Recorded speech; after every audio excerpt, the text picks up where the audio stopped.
Hello and welcome back to coverage here at Grand Prix Oakland. I'm Marshall Sutcliffe in the booth with Eduardo Sajgalik, and we are ready for round 4 action. Right off of buys and whatnot, we've got Robert Smith and Jarvis Yu. Now, both of these gentlemen have won a Grand Prix in their career, but they've got a fairly different take on the format here. Burn in the hands of Robert. And on the other side of the table, Jarvis Yu. Now, we have it listed as Affinity, but there's a bit of a twist here. Yeah, I mean, it is...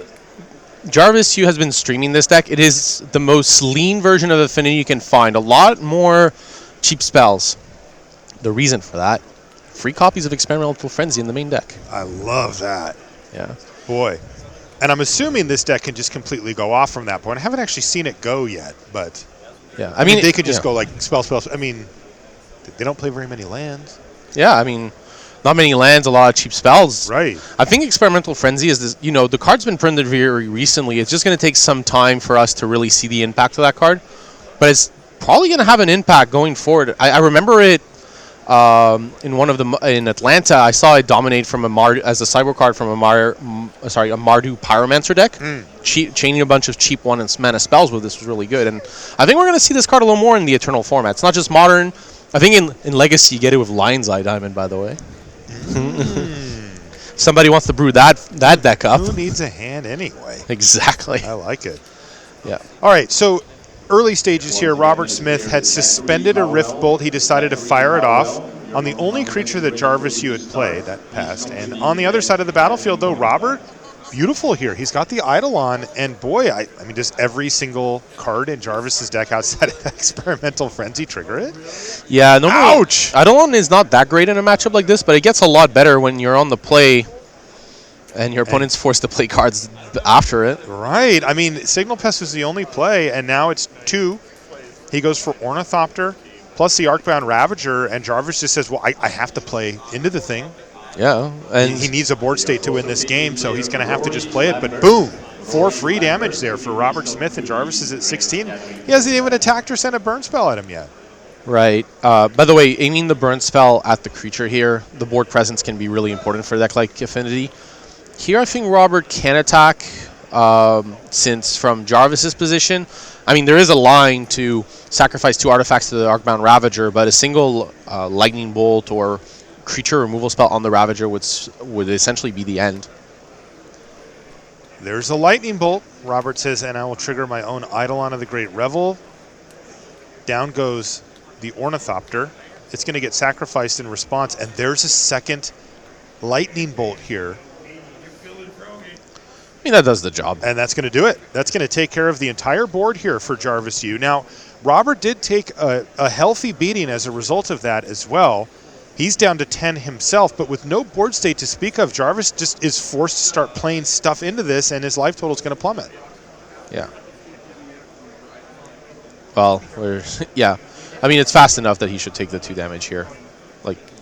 Well, they're gonna. Okay, so Jarvis is just gonna call. Can you explain what's I know what's happening, but you're kind of skipping over it here, Eduardo. What's going on? So, because Eidolon the Great Revel is Robert Smith's card, when Jarvis plays a spell of converted mana cost fearless, the Eidolon would trigger and deal Jarvis 2 damage. But because it's Robert's card, Robert has to remind Jarvis about that damage.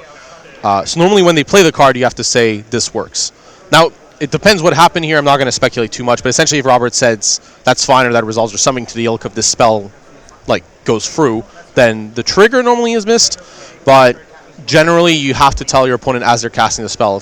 Of course, things were very fast here, so if Robert didn't say anything and Jarvis just slammed 2 cards, then Robert would be able to say 2 damage. So we're going to let the judge kind of sort this one out. And the key being here is that the judge has to determine if there was enough time for Robert to have reasonably spoken up. Remember, there's other things that Robert can do. He has an Arid Mesa. Yeah. He can sacrifice that. He can cast a spell that costs 1 mana, right? He may have things to think about, but the point is, of course, is that the Eidolon is going to put a trigger on the stack regardless of whether he decides to do those things, so he needs to announce it nice and quick, and it looks like they did get that resolved, I believe. It looks like the trigger was missed. Yeah, the trigger was missed. Probably Robert said something like that's fine or that it resolves, at which point it'd be too late. Even though the speed was fast, if Robert had said anything there to indicate that the spell resolves, then that's too late. But maybe he said sure. But yeah, but I don't want to. Speculating's not great, but No. We're here more to talk about how Robert is going to deal those last 12 points of damage. I think that's more interesting. With Jarvis, now the thing with Arcbound Ravager, it tends to be a really dangerous card for the burn deck, specifically because, and I kind of like this attack from Robert, opening the door here for burn spell in response to the Arcbound Ravager. Again, there's only a Darksteel Citadel to sacrifice if you wanted to keep a creature around. So yeah, the 2 damage comes in here. Could have happened last turn as well, but Robert preferring to give Jarvis no option. It seems like Robert's hand is 10 points of burn. But Eidolon of the Great Revel has a big drawback in a situation like this, which is if Robert's life total is too low, then Robert just can't fire off these burn spells. And look at this. Cranial Plating now from Jarvis Yu. Yeah, I see what you're doing here, Eduardo. You're starting to do some math. What are we looking at, 4 damage? Yeah, it looks like 4 artifacts, and the Signal Pest has no power, so it's looking like 4. Putting Robert down to 6, and essentially saying to Robert, you can only cast 2 spells. I mean, that kind of locks him out, doesn't it? 2 Boros Charms would do the trick. Oh, he can cast 2 spells before and still be alive. Okay, he has 1 Boros Charm. Yeah, so he needs a second one. The other cards only deal 3 damage. That said, there's a really easy out for Robert here of attacking Jarvis quite simply, and then sure. Jarvis is forced to block. That said, Jarvis can just go, yeah, okay, my Arcbound Ravager just dies. I'm not going to put a counter on it, so your Eidolon's still alive, so you can't cast spells. An easy block here for Jarvis. Yeah, but I like that he's not sacrificing anything. That was very heads up by Jarvis there. That was super important. If Jarvis had traded the Eidolon, Robert would be able to fire off 2 spells, but as stands, Robert cannot. Right, so he's just going to use the modular ability, the plain and simple version. When it dies, he gets to put a counter on a creature. And look at this. Robert Smith is shaking his head, and he's like, I would have won if I didn't miss that trigger. Yeah. It was that close. Yeah, I mean, he has 2 lethal burn spells in his hand. Free. If Jarvis is at 2. But if Jarvis is at 4, it's Jarvis not. just attacked with the... Man. Oh, wait, he just attacked with Signal Pest. He could have activated the Blinkmoth Nexus here, and that would have dealt 2 damage since... Ooh, a potential misstep? What are we seeing here? Actually, this is Lightning Bolt on it. One second. Even if Jarvis had done that, Robert could have responded with a Lightning Bolt on the Nexus anyways. So it wouldn't have been lethal since Jarvis would have attacked for just 1. So, yeah. Wait, so what's going to happen now, though? Because now Robert's at 2, but Jarvis is at 4, and he is going to need something. Can he afford to cast something here? I suppose so, since Robert can't cast anything. Yeah, Jarvis has this locked, I believe. So here the situation is Jarvis can just equip the Cranial Plating, and Robert can't cast a spell. Right. Nor can Jarvis, apart from Experimental Frenzy. So basically, Robert's going to attack. Jarvis is going to... Yeah, sure, we can animate the Inkmoth Nexus. That's fine. And then he wants to keep the Blinkmoth alive because it could be a potentially lethal threat itself. Then you just equip the Signal Pest and you're happy. All right. So, Eidolon of the Great Revel giveth and taketh away. And in this case, it punished Robert Smith. And a 1 missed trigger also cost him dearly. Jarvis Yu takes down game number 1 in the slimmest of margins. Yeah, that was... That was a close one. Jarvis's face kind of says it all right there. But as for what we're going to see, post-board here. Against Burn, Affinity tends to have a slightly favorable matchup against Burn. Because the Burn deck has to choose between creatures in play and life total, plus there's no fetch land, so the Affinity deck doesn't usually take too much self-damage. Something like Vault Scourge hit could take over the game. So usually that means the Affinity deck is slightly ahead. Not by tons, but just enough. But the cards that Jarvis is looking at probably from the sideboard, something like Edge Champion can block anything. It's a bit slow, especially on the draw, but you're more likely to get Mox Opal active, and it does block all of Robert's creatures. That said, something like Skullcrack can kill Edge Champion, so it's a card I see sometimes coming in. Usually say yes, but yeah, it depends on the scenario. So the other cards, though, there's not much, honestly, in Jarvis's sideboard. He's probably going to stay very close to the main deck. Something like Experimental Frenzy might be shaved off here since it doesn't tend to be that great against the burn deck. Robert, though, is going to be introducing Force Smash to Smithereens. That's going to be the key card from Robert to take over in games 2 and 3 because of that problem I've mentioned. You have to choose between the creature or the player. Smash to Smithereens doesn't care. It kills the creature, the artifact of your choice, deals free damage to the opponent. So you're dealing incidental damage over and over again while dealing with their board, which gives you the time to get Lethal Burn. That combined with the 4 Searing Blaze in the main deck, those are the cards that are really going to make a difference. Skullcrack, important against Edge Champion, but not otherwise against the Affinity deck in general. So normally the Burn player has a number of them, but not tons. You do want to stop a Vault Scourge hit, but normally with Smash to Smithereens and Searing Blaze, you have enough to deal with a Vault Scourge. So normally, if you're on the play, you don't really have Skullcrack. On the draw, you're more likely to have it since you're more likely in a scenario where you have to stop a Vault Scourge hit. Otherwise, Campbell, Console of Allocation can be okay, but it's not. It's a pretty spicy card from the Burn deck. Kambal. Yeah, not Campbell. Ah, fair enough. Kambal. Console of Allocation. He will drain your life if you mispronounce his name or cast a spell. Will he? Yes. What if I play creatures? He's fine with that. He's fine. Okay. I said, All the conditions. I meant spelling in the shortcut term. That's fair. But yeah, the Searing Blood as well in Rob Smith's deck, going to be good here. But yeah, this is really about board control. There is also a spicy one of Stony Silence. That's the card the Affinity deck never, ever wants to see. But yeah, gameplay-wise, I think Robert has the tools to take over the next 2 games in the sideboard, like in these sideboarded games, especially because I've just seen that Grim Lavamancer that is being played, and that is going to be an important card. But yeah, I still do like this take on the Affinity deck from Jarvis, the Experimental Frenzy. The deck is very fast, sometimes runs out of gas, and that's a way to keep it going.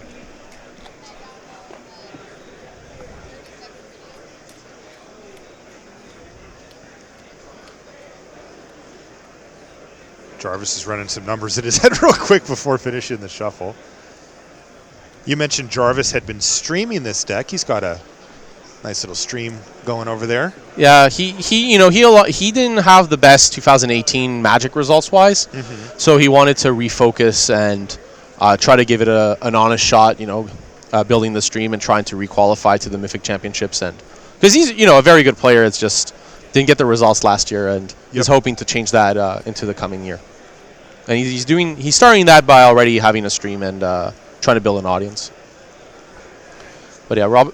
By the way, one little thing that we might have missed, and I'll mention it because Robert's mulliganing here, is Robert presented his sideboard of 15 cards. So technically, I believe the rules of Magic's tournament rules state that you have to present your sideboard before every game. Now, this isn't something you'd see in tournaments often. Yes. Your sideboard? Yes, you have to present face down your sideboard, like to whom? To your opponent. What? Yeah, that is actually an entry. I've never seen anybody do that ever. Right. Have you been to Japan? I've been to Japan, yes. Have you ever noticed that in Japan they actually do follow that rule? What? No, I've never seen them do that there. I covered a whole GP there and nobody did that. That's what they do. Before the match, they present their 15 sideboard cards face down before every game. Because they're being technically me or not. I'm not. It's a cultural difference. This is not a rule. You don't have to do that. Yeah. Rashad is. Yeah, it's just what's interesting is no one really does it kind of in Europe or North America, just because you're more focused on the game and trying to make things work, and you trust that your opponent has a sideboard and is, The thing is, we don't see the need in this culture, but they follow the rules. They're like, yep, this is something we have to do, so we're going to do it. Wow, I had no idea. Yeah, it's a little cultural difference I wanted to mention while, literally never this mulligan happens. I didn't even know it was a rule. Yeah, why are we all breaking the rules? It's just you can't just choose to not do rules. That's not how rules work. Apparently it is. Cultural difference, yeah. I present 40-card decks and construct it. It's just a cultural thing. I just, I guess if you play limited, that'd be great. In limited, you could present a whole stack of cards. Here's my sideboard for sealed. Yeah, you want to count them? 1, 2. Yeah, there's 51. All right, looking at the hand from Robert, that is 4 lands and 2 Eidolons on the draw. That hand is not winning a match of Magic against Affinity. So Robert correctly mulligans here. I'm a bit surprised, actually, at the Eidolon still being there on the draw against Affinity, because it's a card that, when you're against a deck that has board presence, it tends to be pretty awkward because, it can't attack for 2, which is actually a really like it's an important part of the card. Yes. I mean, it did in the last match, but It did. yeah. But on the draw, also your affinity opponent is more likely to fire off all their cards. So I'm a bit surprised that Robert decided to keep too many copies of that card. On the draw, on the play, I think it's totally defensible since your affinity opponent, I mean, they could have a lot of zeros, but generally you do get to do some damage, which is important. But on the draw, like, they tend to unload their hand pretty fast. So I don't know. Like, it's definitely a point of discussion here whether or not you want Eidolon of the Great Revel in against affinity on the draw. It might just be like there are better cards to cut, though.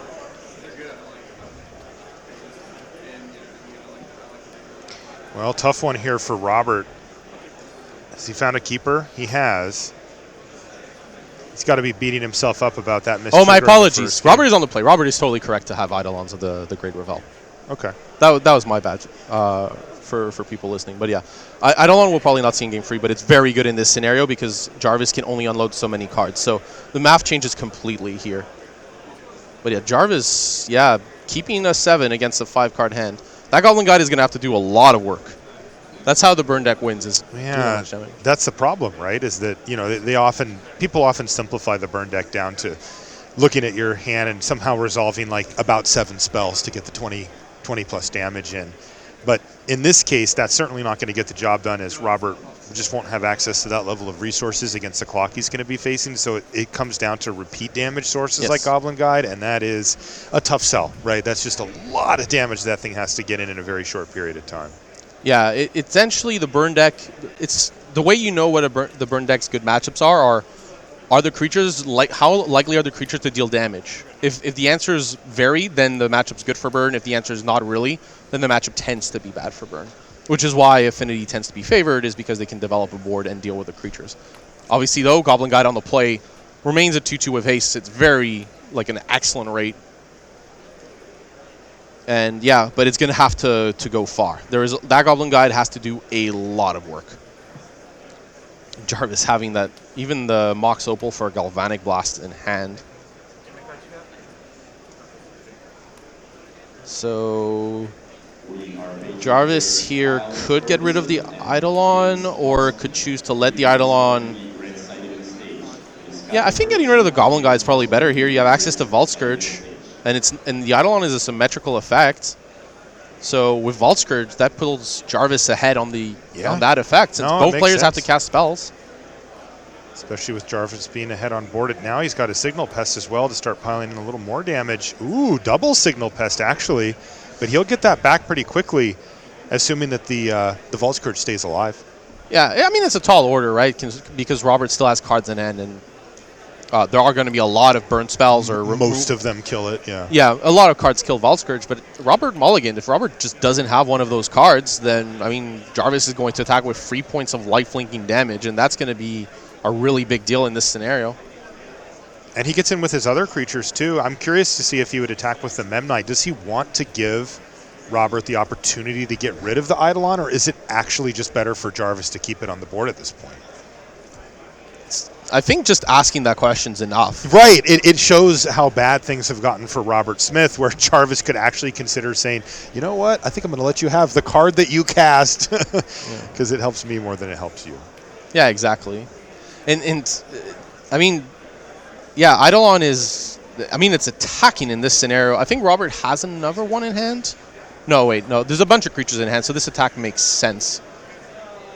But yeah, Robert is taking a lot of damage here from these from the own Eidolon. Yeah, that's a Rift Bolt. I mean, if it's the most efficient answer to a Vault Scourge, then that's what you're playing. And the Swift Spear is going to stay home as a potential blocker here. Jarvis with Wear Tear in hand. Maybe worried about, some of the burn decks do play Stony Silence, but Wear Tear also answers Eidolon.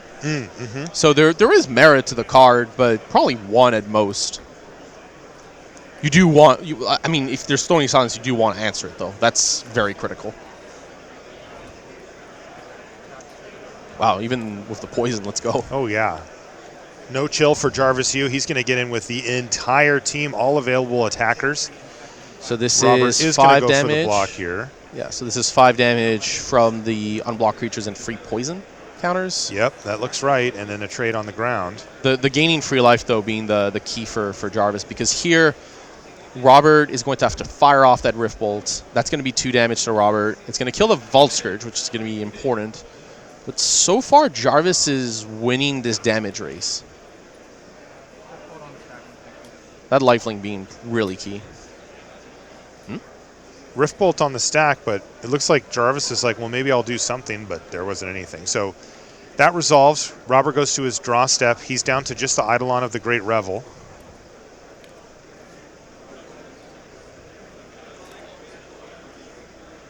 So the Eidolon's going to put Jarvis to 12 at least from an attack. Yeah, and Robert here decided to go for the Swift Spear.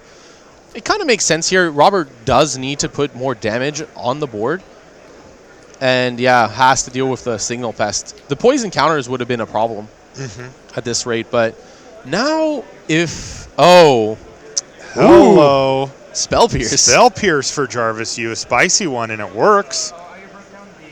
Yeah, so now... But he does take 2 off of it. Yeah, so Robert's at 7.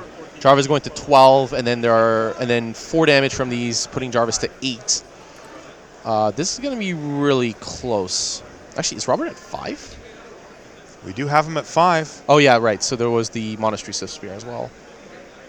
So let's see. The attack would put Robert down to 4 free life. Yes. And 6 poison. And then Robert has access to 1 spell. Ouch. Yeah. Boy, these Eidolon of the Great Revels have really turned on Robert Smith this match.